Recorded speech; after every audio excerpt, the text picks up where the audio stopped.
everyone, it's Anthony Allen Ramos. Okay, so the Tokyo Olympics have come to an end, but that does not mean we are finished celebrating the out and proud Olympians who took home medals and made us proud. And today I'm so excited to be chatting with Hannah Roberts, who took home the silver medal in the freestyle BMX competition. Hannah, how you doing? Doing good. Couldn't ask for anything better. So.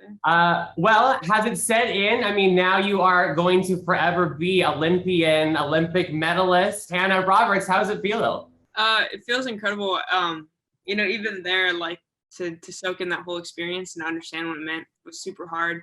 I don't think it really hit me until the day of like seating, when like we were practicing and the Australian rider and the Swiss rider came up to us and they were like, guys, like, we're Olympians. This is forever. And I was like, oh, and it kind of hit pretty hard that day. And then, yeah, getting the medal was like a dream come true. And I was like still dreaming for a while. And yeah, it's awesome.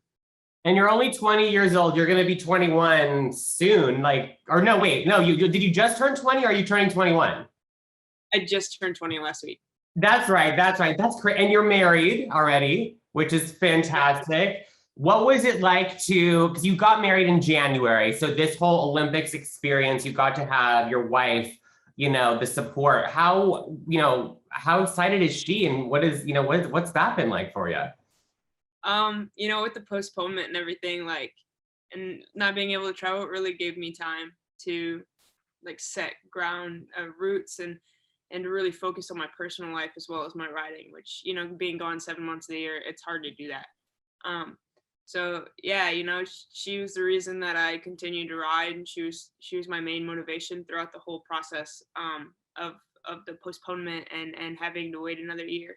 So yeah, I got down on my knee on Thanksgiving of 2020, and we hurry up and got married with a small ceremony because we knew that it wouldn't be completely back to normal by this year. And, we just kind of wanted to be married, So we got married 5 weeks later on New Year's Day, and having her throughout, like, support me through this journey has been like incredible. She's there for all my highs, and she's there, picking me up for my lows. And I know for a fact that, doing as well as I did and like being this mentally strong and even like putting in the work physically in the gym, none of that would have happened if she wasn't by my side. Like, she was the reason I was going to the gym and eating right and doing everything. So yeah, I owe all of this to her for sure.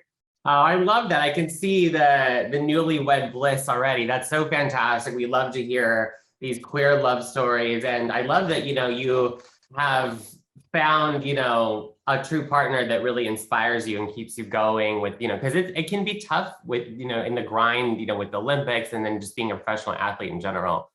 So are you from Indiana originally? I'm from Michigan originally, but I spent a lot of my summers and a lot of my time in Indiana training. What was it like for you growing up in Michigan and then also Indiana, relating to coming out and being a young LGBTQ person? Honestly, like, I never really came out. Not that I didn't like feel like I had to, like, obviously, like, there was a point where I told my parents, but nobody else. And it was more of the fact of like, I was completely in touch with who I was from a very young age. And, that's kind of how I represented myself. I was never like trying to, be somebody else. And, all my friends knew. I don't think I had to tell. Like, the first time I ever brought up like the fact that I had a crush on a girl, everybody was just like, that's normal. Yeah. Nobody was really surprised. So, for the coming out part, I've never actually experienced that.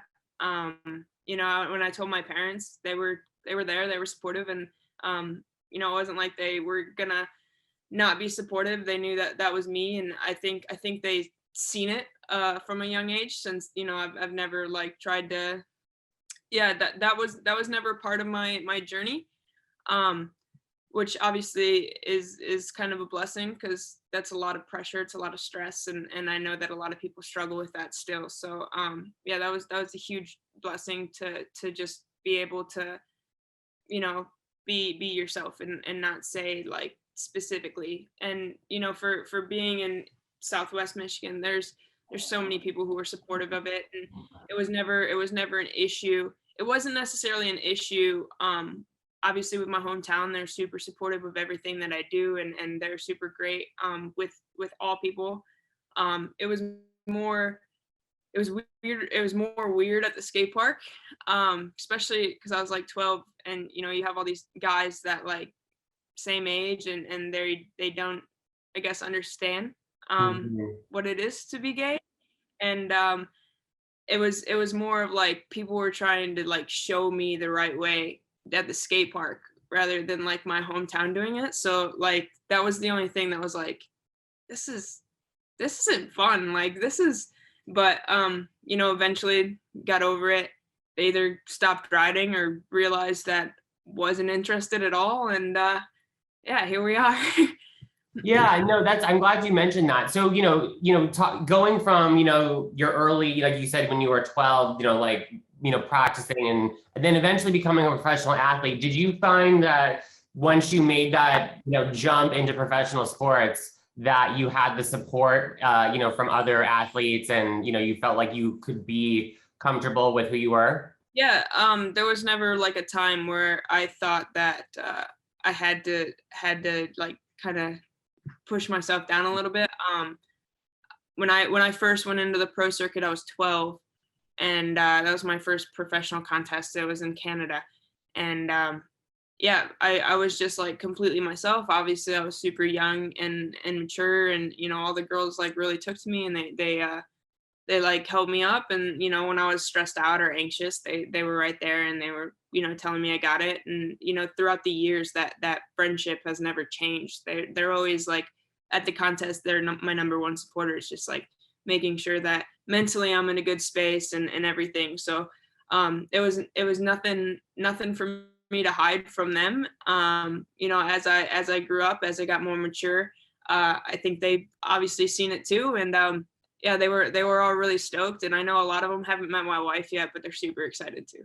Oh, I'm so glad to hear that. It's so great, that they were wanting to, have you be a part of it all. And there was no apprehension. What advice would you have for any, because you're still so young, like we mentioned, you just turned 20, for any queer youth out there who might be, maybe struggling with coming out or maybe thinking that they can't be, of the community and be an athlete, what would you say to any of those kids out there that might be struggling? You don't have to change who you are. You are perfect, no matter what your preference and sex is, or what you identify as. You are perfect, and you don't let anybody change that. Don't listen to other people's words of hate, because usually it's just not. I mean, obviously it's not good.